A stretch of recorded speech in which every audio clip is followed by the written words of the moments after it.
안녕하십니까.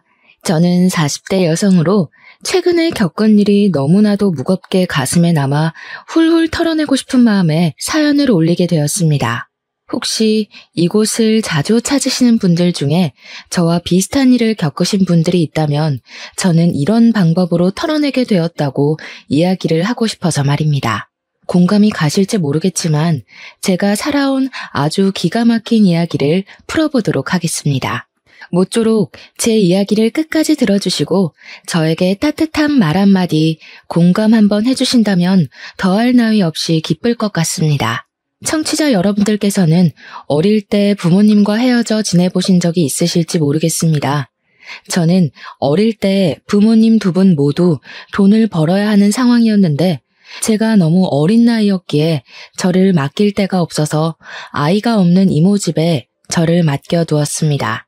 이모는 결혼한 지 얼마 되지 않아 아이가 없었는데 제 나이 3살 때 이모 집에서 지내게 되었으니 3살이면 한창 예쁠 나이 아니겠습니까? 이모는 저를 정말 사랑으로 키워주셨습니다. 이모는 정말 친자식처럼 저를 돌봐주셔서 저는 이모 집에서 생활하는데 불편함이 하나도 없이 지낼 수 있었습니다.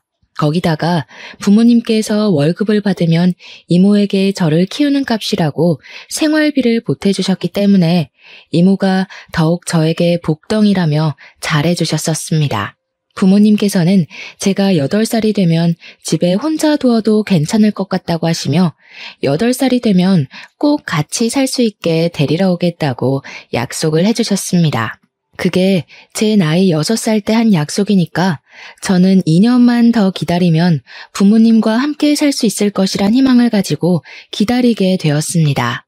아무리 이모가 저에게 잘해주신다고 해도 친부모만큼은 아니지 않겠습니까? 이모는 서운해하시면서 부모 밑에서 자라는 게 좋지 하시며 저를 이해해 주셨습니다. 우리 이모는 제가 무서운 꿈을 꾸지 않도록 자기 전에 꼭 책을 읽어주시고 저를 끌어안고 사랑한다고 이야기를 해주셨습니다. 그러던 이모는 제 나이 7살 때 기적처럼 임신을 하게 되었습니다. 이모는 선천적으로 자궁이 약해서 임신이 어렵다는 이야기를 들었었는데 기적처럼 생긴 아이라며 정말 기뻐했고 이모부 또한 그런 이모를 공주처럼 받들었습니다. 저는 드디어 친척 동생이 생기게 되어서 참으로 기뻤습니다. 동생이 정말 가지고 싶었었는데 부모님께서는 동생을 낳을 형편이 되지 않아서 안 된다고 하셨었거든요. 친구들이 동생 자랑을 할 때마다 그렇게 배 아팠는데 저에게도 동생이 생긴다고 하니까 뛸 듯이 기뻤습니다. 제가 8살이 되기 직전 이모는 사촌 동생을 출산했고 저는 우는 것밖에 할 줄 모르는 아기를 보면서 정말 신기하고 작고 예뻐서 어쩔 줄 몰랐습니다. 그런데 8살이 되면 저를 데리러 오겠다고 하신 부모님께서 1년만 더 기다려줄 수 없겠냐는 말을 하셨습니다. 잘은 모르겠지만 이모와 부모님께서도 은근히 소리를 높이며 싸우셨던 것 같습니다. 저는 8살이 되기만 손꼽아 기다렸는데 1년을 더 기다려야 한다고 하니 주눅이 잔뜩 들었습니다. 하지만 더욱 저를 힘들게 했던 것은 오로지 저를 위해 하루를 살아왔던 우리 이모가 그때부터 저는 군 식구 취급을 하기 시작하셨다는 것입니다.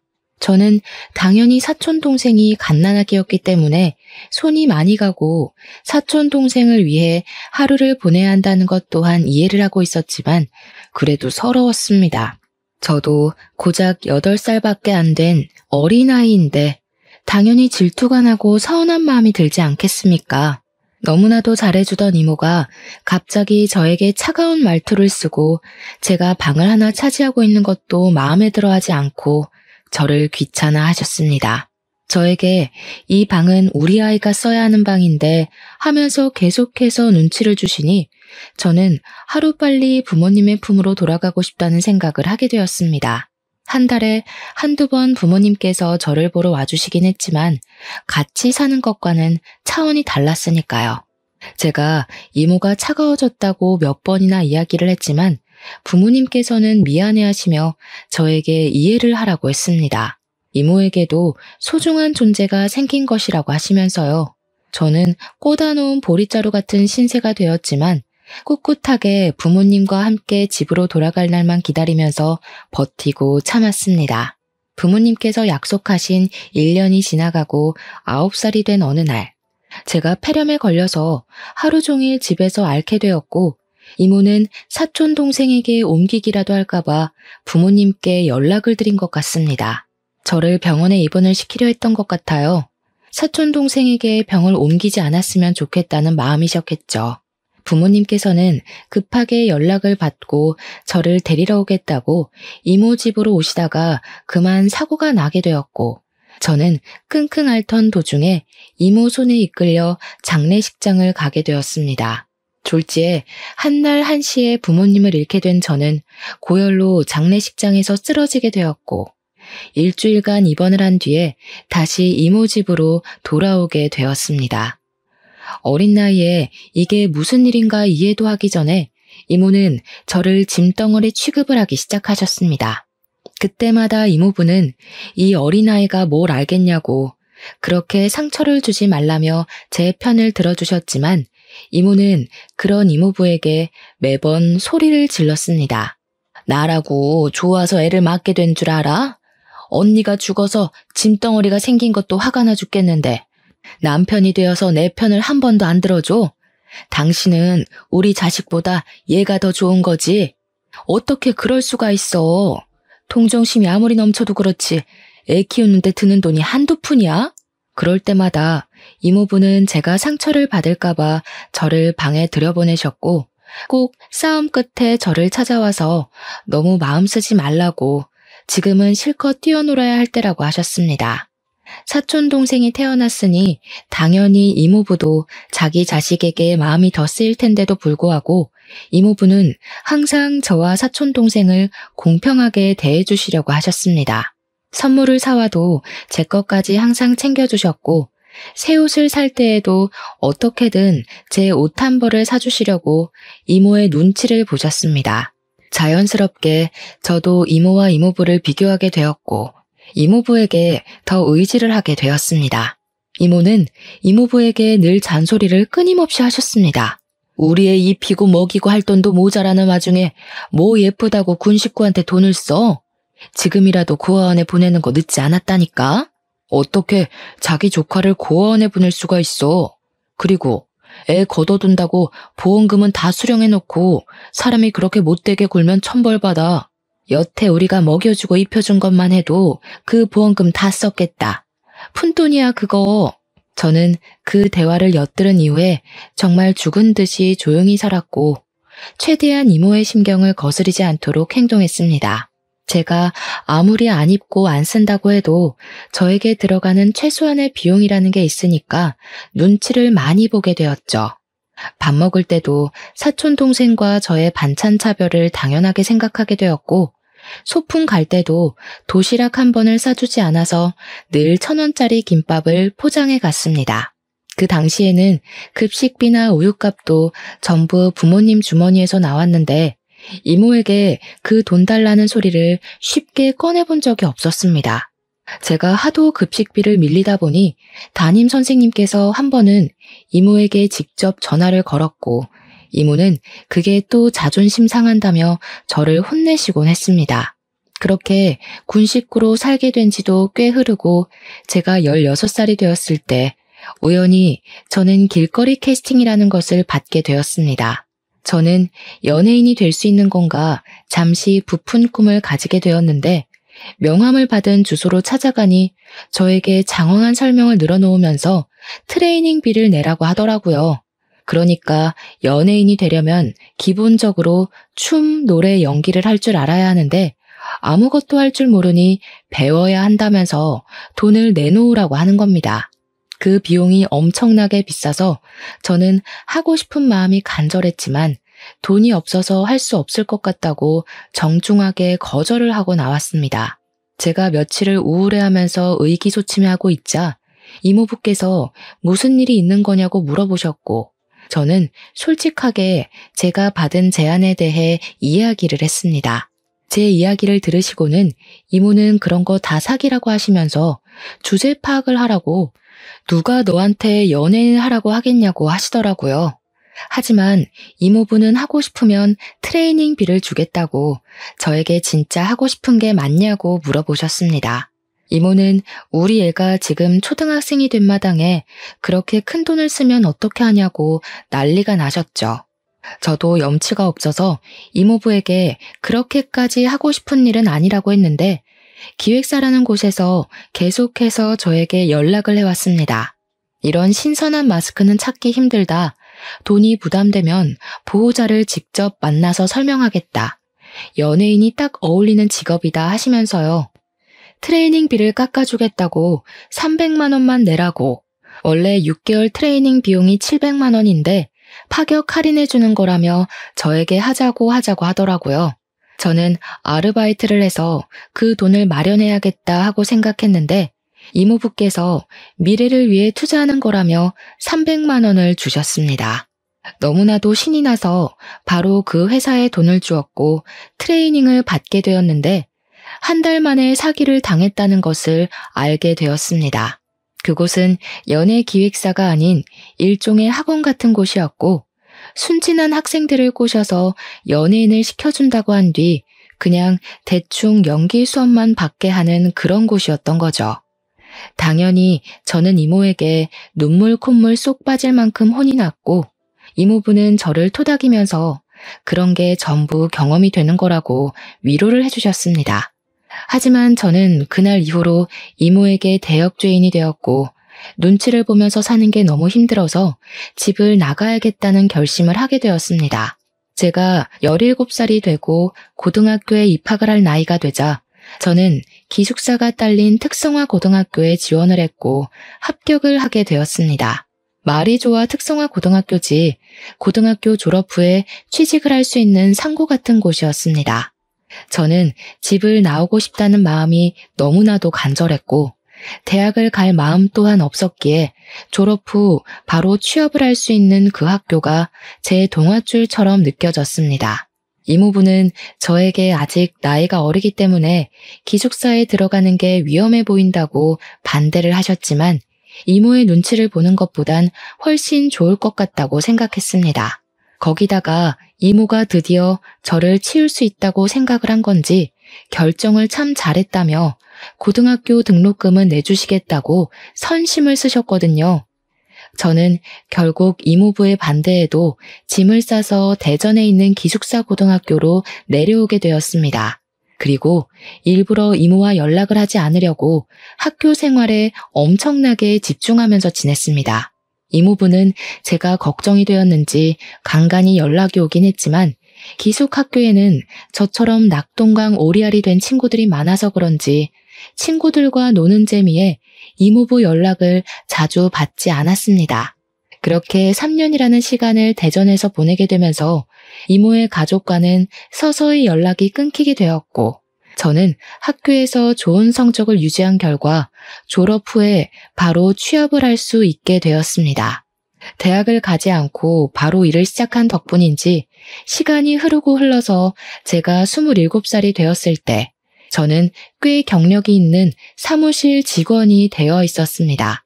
하지만 8년차 직장인이라고 치기에 제 월급이 터무니없이 적게만 느껴졌습니다.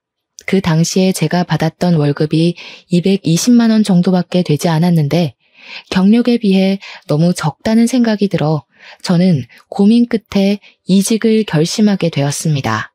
제가 격리 업무를 보고 있었는데 한 곳에서 8년이라는 직장 생활을 했다는 것이 꽤 이득으로 작용이 되어 새 직장을 잘 골라서 갈 수 있었습니다. 세무사 사무실로 이직을 하게 되면서 세무 보조를 하는 일을 도맡아 하게 되었습니다. 그래도 숫자와는 꽤 친하게 지냈었기에 한두 달 지나니 일에 완벽하게 적응이 되더라고요. 그러던 도중 직장에서 제가 서류 정리를 하고 필요한 자료들을 스크랩하는 과정에서 가위에 손을 크게 다치게 되었습니다. 날이 날카롭다고 조심을 해야 한다고 이야기를 들었음에도 불구하고 정신이 없다 보니까 그냥 막 다뤘던 거죠. 제 부주의로 일어난 큰 사고였습니다. 살면서 그렇게 크게 다쳐본 적이 없었기에 저는 너무나도 당황했고 빨리 응급실에 가라는 소리에 맨몸으로 뛰어서 사무실 근처에 있는 큰 병원으로 가게 되었습니다.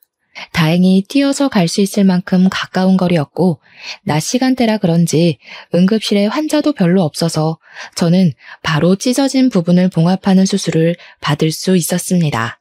그런데 제가 너무 놀라서 정신이 없는 상태로 응급실을 달려갔다 보니까 지갑을 까먹고 들고 오지 않은 것이었습니다. 상처를 꿰매고 항생제 링거를 한 통 다 맞고 가라고 하셔서 서너 시간 정도는 응급실에서 보냈는데 시간을 보니 직원들이 다들 퇴근을 했을 시간이더라고요. 지갑을 가지고 와달라고 부탁을 할 사람도 없고 응급실에 사정을 이야기하고 내일 갚겠다고 해도 되나 고민을 하고 있었습니다. 그런데 우리 회사 세무사님 중 한 분이 미진 씨 하면서 제 이름을 부르면서 병원비를 대신 결제해 주시는 게 아니겠습니까? 여긴 어떻게 오셨어요? 계산은 제가 해도 되는데 제가 지갑을 사무실에 두고 와서 제가 내일 꼭 갚을게요. 아닙니다, 미진 씨. 제가 병원비 결제해 드리려고 기다리고 있었어요. 이 정도는 제가 하게 해주세요. 저는 상당히 그런 친절이 부담스럽게 느껴졌습니다. 왜냐하면 그분은 저보다 9살이나 많으신 분이었고 평소에도 힐끔힐끔 저를 훔쳐보고 있었던 사람이었거든요. 제가 의도적으로 대화를 피하고 지내던 사람이었는데 불쑥 응급실에 나타나서 병원비를 결제하실 거라고는 생각도 못하고 있었습니다. 입씨름을 하고 싶진 않았지만 여지를 주면 안 되겠다는 생각에 과장님께 제가 꼭 갚겠다고 내일 바로 보내드릴 테니 계좌번호를 달라고 했습니다. 그러니 땀을 막 닦으시면서 그러지 말고 자기한테 밥 한 끼 사는 게 어떠냐고 하시는 겁니다. 데이트를 신청하는 것 같은 기분이라 팔뚝에 살짝 소름이 돋더라고요. 그래서 싫다고 거절을 하고 돈으로 드리겠다고 다시 한번 이야기를 했습니다. 무슨 창과 방패도 아니고 제가 계속 돈으로 드리겠다 하면 과장님은 저에게 밥으로 사주면 좋겠는데 하시더라고요. 응급실 앞에서 피곤해 죽겠는데 이런 대화를 왜 하고 있어야 하는지 머리가 지끈거리더라고요. 또래도 아니고 저보다 9살이나 많으신 분이 제가 하는 말이 거절이라는 걸 알고 있을 텐데도 박박 우기니까 진짜 피곤하고 힘들더라고요. 저는 계좌번호 보내달라고 말을 하고 응급실 앞에 서 있는 택시에 올라타서 그냥 출발해버렸습니다. 택시를 쫓아오는 듯 보였던 과장님은 제가 뒤도 돌아보지 않고 가니까 그냥 멍하니 서 계시더라고요.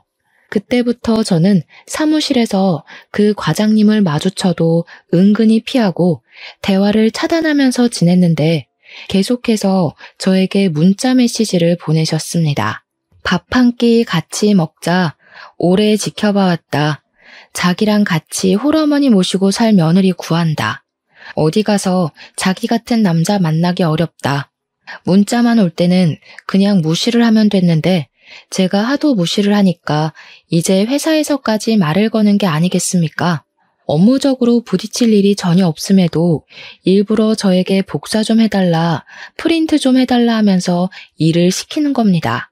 오죽하면 회사 사람들이 전부 그 과장님의 마음을 눈치채고 우리 노총각 드디어 장가가냐고 은근히 저랑 붙여놓으려고 하더라고요. 정말 마음 같아서는 일을 때려치우고 싶었지만 여기만한 사무실 찾기가 힘든다는 걸 잘 알고 있어서 버티고 또 버텼습니다. 회사에서 만나다 보니까 제가 딱 잘라서 거절을 해도 얼굴을 계속 봐야 하지 않겠습니까? 욕도 못하고 부담스럽다고 애둘러서 거절을 했습니다. 그러니까 저에게 한번 만나보자고 만나다 보면 부담스럽지 않을 수도 있지 않냐고 하면서 자기가 체력 하나는 좋아서 밤에도 잘한다고 허튼 소리를 하더라고요. 순간 제가 무슨 이야기를 들은 건가 싶어서 경악을 금치 못했습니다. 저는 바로 대표님을 찾아가서 그 과장님 때문에 일을 못하겠다고 저한테 밤일을 잘한다는 미친 소리까지 했다면서 어떻게 좀 해달라고 부탁을 드렸습니다. 그러니 대표님께서 노총각이 외로우면 그럴 수도 있지 하고 별다른 제스처를 취해주지 않았습니다. 사직서를 내자니 당장 취업할 곳도 없고 저는 절벽에 내몰린 기분이 들었습니다.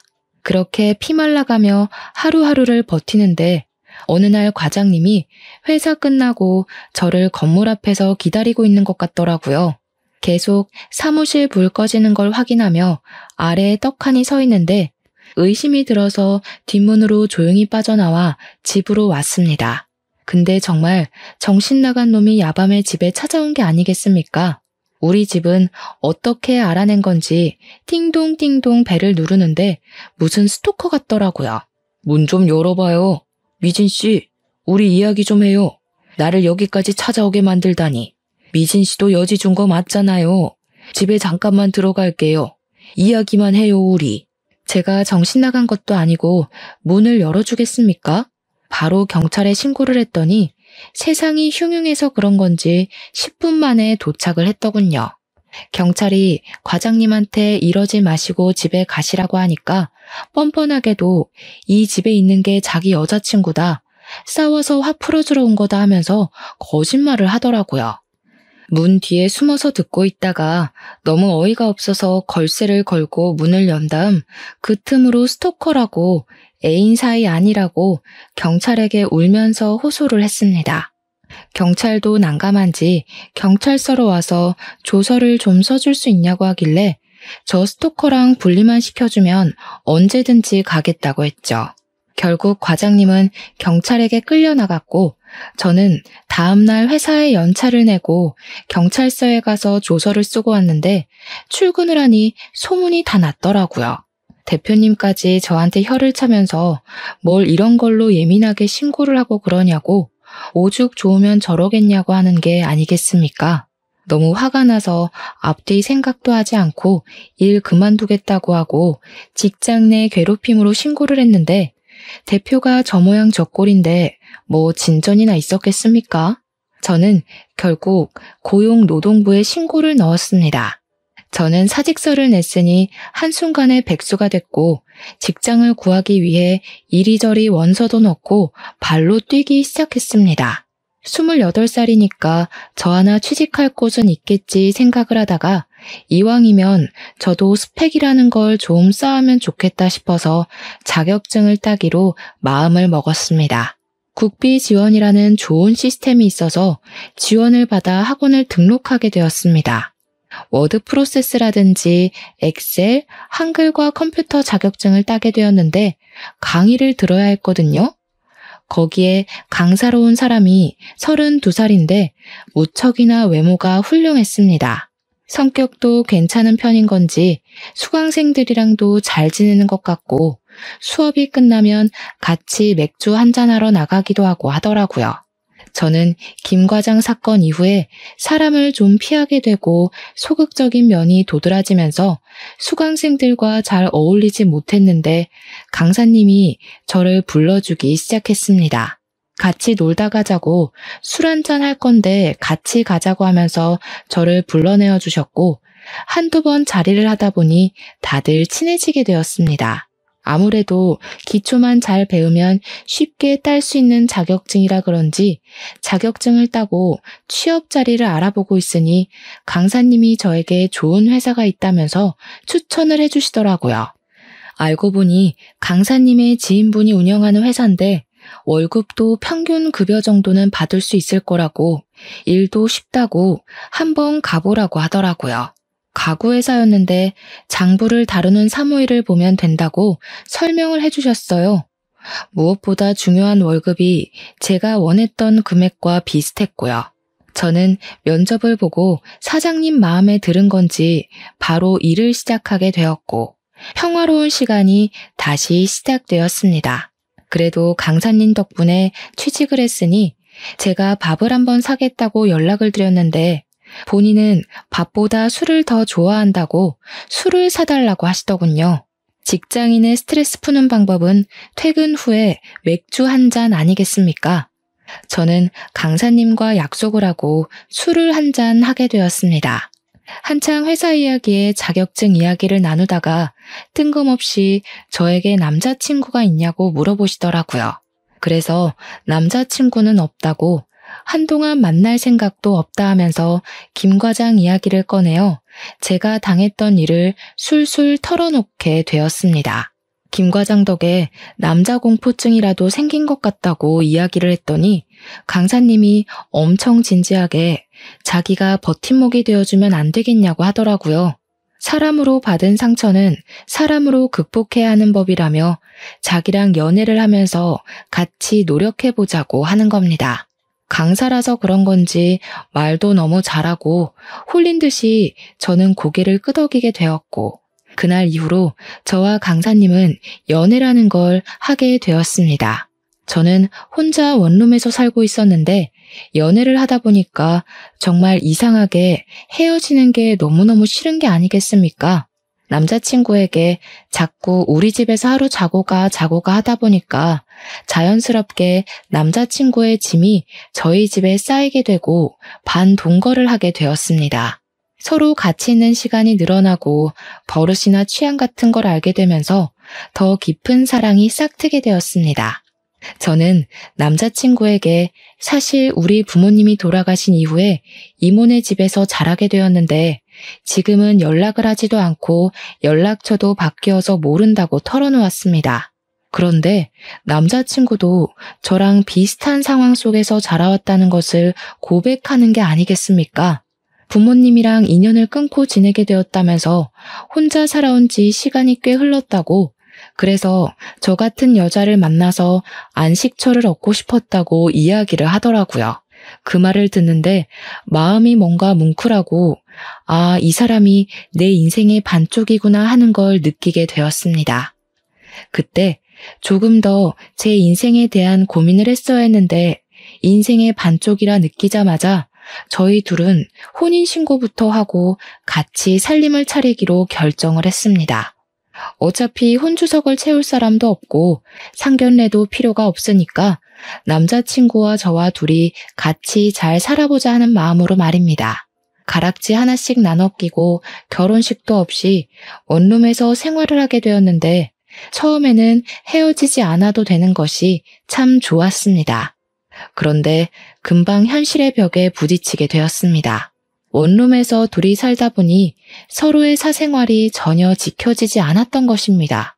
가끔은 혼자 있을 시간도 필요한데 말이죠. 그래서 제가 남편에게 물어보았습니다. 당신이 혼자 살던 집은 어떻게 했어? 나 만나기 전에 살던 집 말이야. 그 집 정리한 돈이랑 이 원룸 보증금 합쳐서 투룸으로 이사를 갈까? 나 원래 집 없어서 고시원에서 살고 있었는데 원룸도 넓고 나쁘지 않은데 왜? 당신 강사일 오래 하지 않았어? 왜 집도 없이 고시원에서 살았어? 젊었을 때 돈 모으는 것만큼 바보 같은 짓도 없다던데. 당연히 놀고 즐기느라 돈 못 모았지. 알고 보니 그동안 사람들 만나서 돈을 펑펑 쓰느라 모아둔 돈이 하나도 없었던 것이었습니다. 동거할 때까지만 해도 제 위주로 생활을 하던 남편은 혼인신고를 하고 같이 살기 시작한 이후부터 완전 제멋대로 행동하기 시작했습니다. 원래 강사 일을 할 때에도 그렇게 술 먹고 노는 걸 좋아하지 않았겠습니까?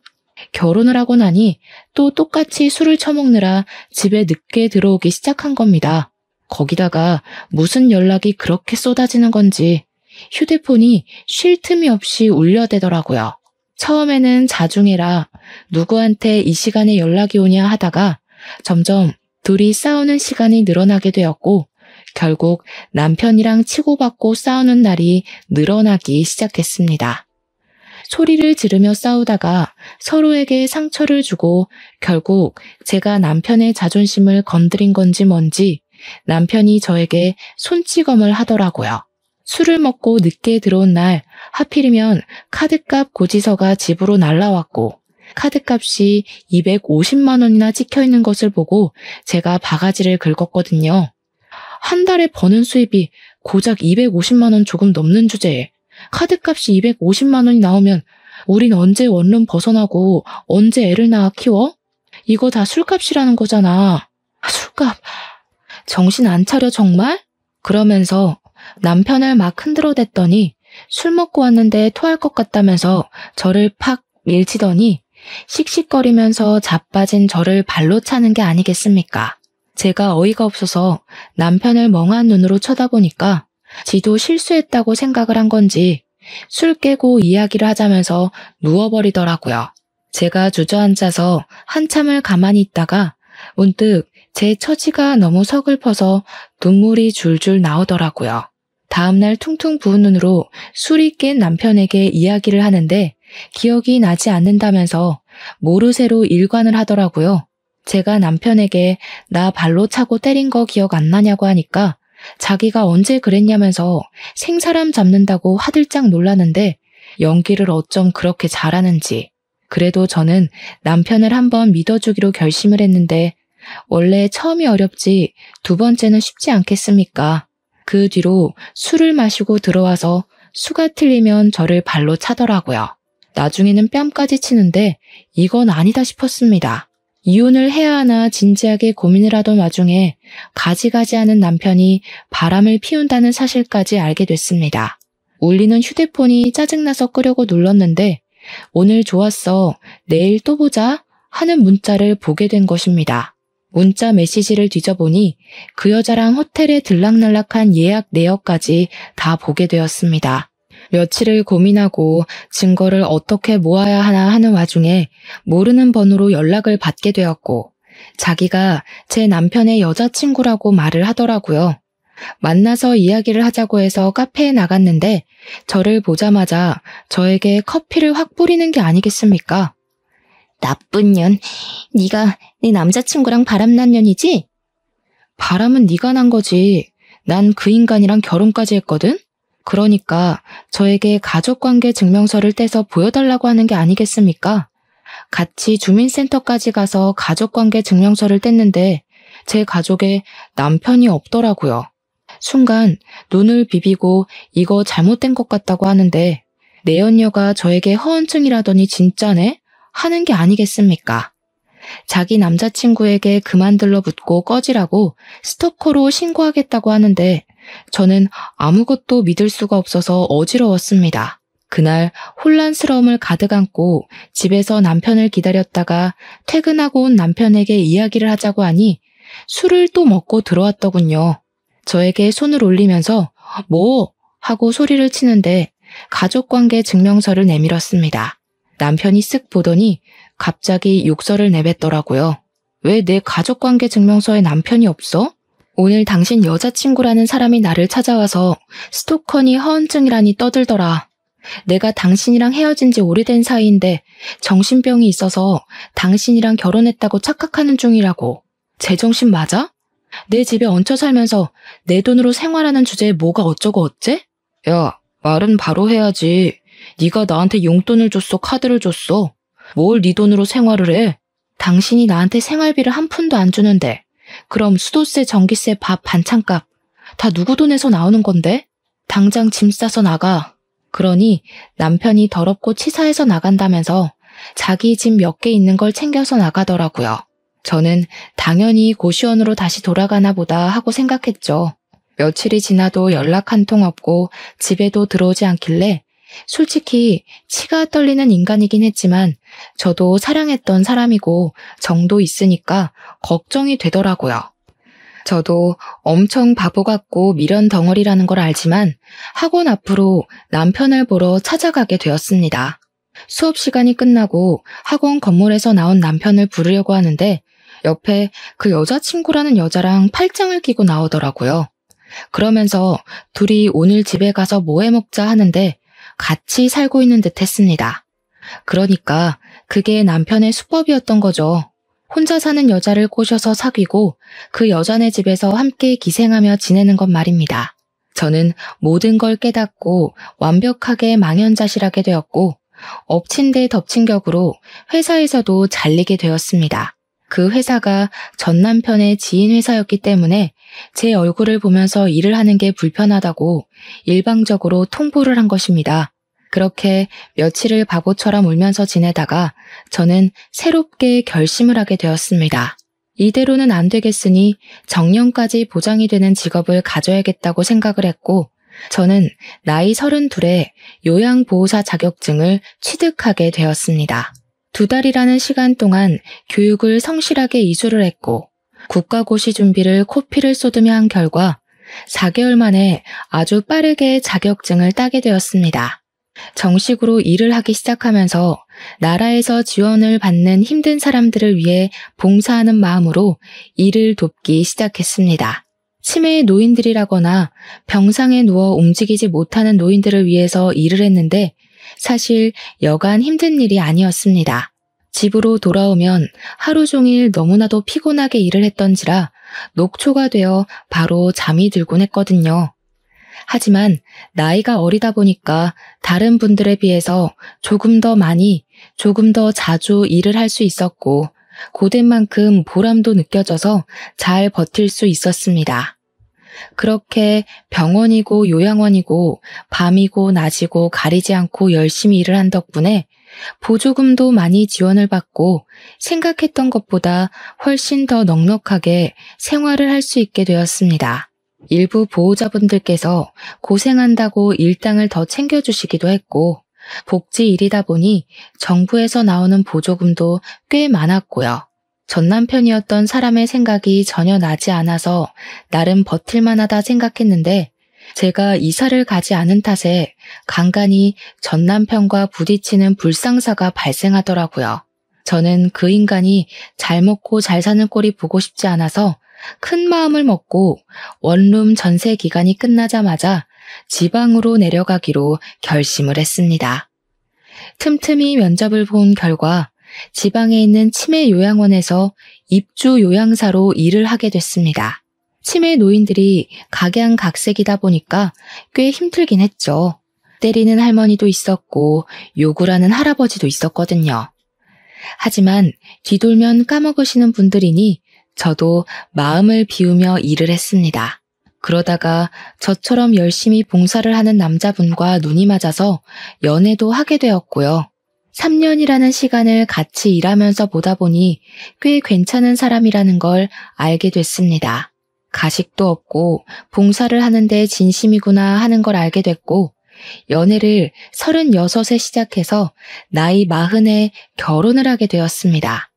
시댁에서는 가족도 하나 없고 모양도 빠지는 저를 예상보다 훨씬 더 예쁘게 생각해 주셔서 우리 며느리 하며 잘 해주셨습니다. 그렇게 인생 제2막이라 생각하고 행복하게 지내던 어느 날 우리 요양원에 새로 입소를 하신 분이 들어오셨습니다. 인적사항을 보는데 우리 이모랑 이름이 똑같아서 이모는 잘 지내시나 싶었는데 그 입소를 하신 분이 진짜로 저희 이모인 겁니다. 이모부가 보호자로 따라오셨더라고요. 제가 너무 놀라서 나 늙어버린 이모부를 부르니 이모부 또한 눈이 휘둥그레져서 미진아 하고 제 이름을 부르셨습니다. 제 손을 잡으시면서 잘 지냈냐, 어디 아픈 데는 없냐 하면서 저를 이리저리 살피시더라고요. 이모부는 잘 지내셨어요? 아니, 이모가 치매에 걸리셨어요? 사촌 동생은 어디 가고 이모부 혼자만 오셨어요. 그렇게 됐다. 우리가 너무 오랜 시간 소식이 끊긴 채로 지냈지? 네 사촌 동생, 그러니까 우리 딸이 몇 년 전에 세상을 등졌어. 네? 갑자기 왜요? 이모부의 이야기를 듣는데 저는 정말 깜짝 놀라고 말았습니다. 결혼을 일찍 한 사촌 동생은 2년 전에 남편의 나쁜 손버릇으로 이혼을 하게 되었는데 내내 전 남편이 스토킹을 하고 사촌 동생을 못 살게 굴었다고 하더군요.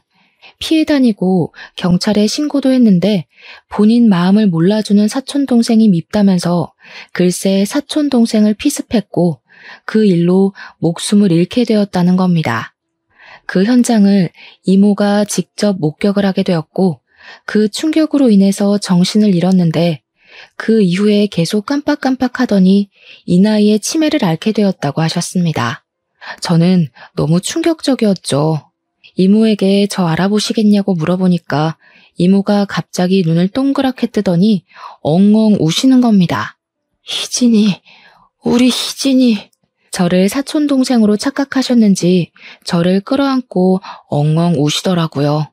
그 뒤로 제가 보이지 않으면 울면서 저를 찾았고 제가 옆에 있어야지만 이모가 밥을 먹고 활동도 하고 그러시더라고요.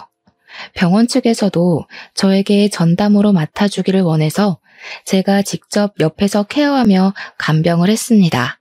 건강도 잘 챙겨드리려고 노력을 하고 있었는데 치매라는 게 참 그렇잖아요. 이모는 사촌 동생이 죽었다는 그날이 계속 떠오르는 건지 괴로워하셨고 시름시름 앓기 시작하셨습니다. 치매니까 그 기억부터 잊었으면 참 좋았으련만 결국 이모는 당뇨의 합병증까지 찾아오게 되면서 요양원에서 지낸 지 2년 만에 돌아가셨습니다. 이모부는 매주 찾아오셨는데 장례식장에서 저에게 그러더라고요. 네 이모가 그렇게 너를 구박하고 못살게 굴었는데 결국에는 네 손에 효도를 받고 눈을 감는구나. 이모가 치매라서 과거 기억을 다 잊으셨으니 다행이죠 뭐.